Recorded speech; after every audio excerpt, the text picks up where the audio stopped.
Friends, এখন আমরা পাহাড়ের উপরে রয়েছি, থতলাকুন্ডার ওখানে। আর এই যে সমুদ্র, এই যে সমুদ্র দেখা যাচ্ছে, আবার সমুদ্র মানে চারিদিকে পাহাড়।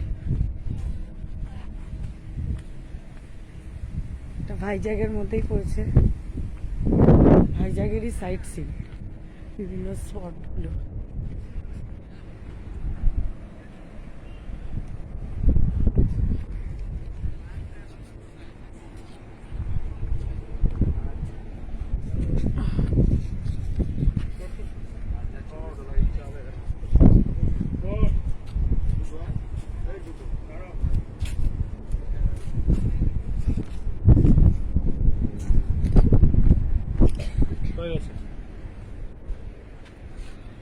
ছবি তোলার ইচ্ছা থাকলে আসতে বল, নাহলে চলে যাবো। একটু এদিক করে দাও, পুরো কাপটা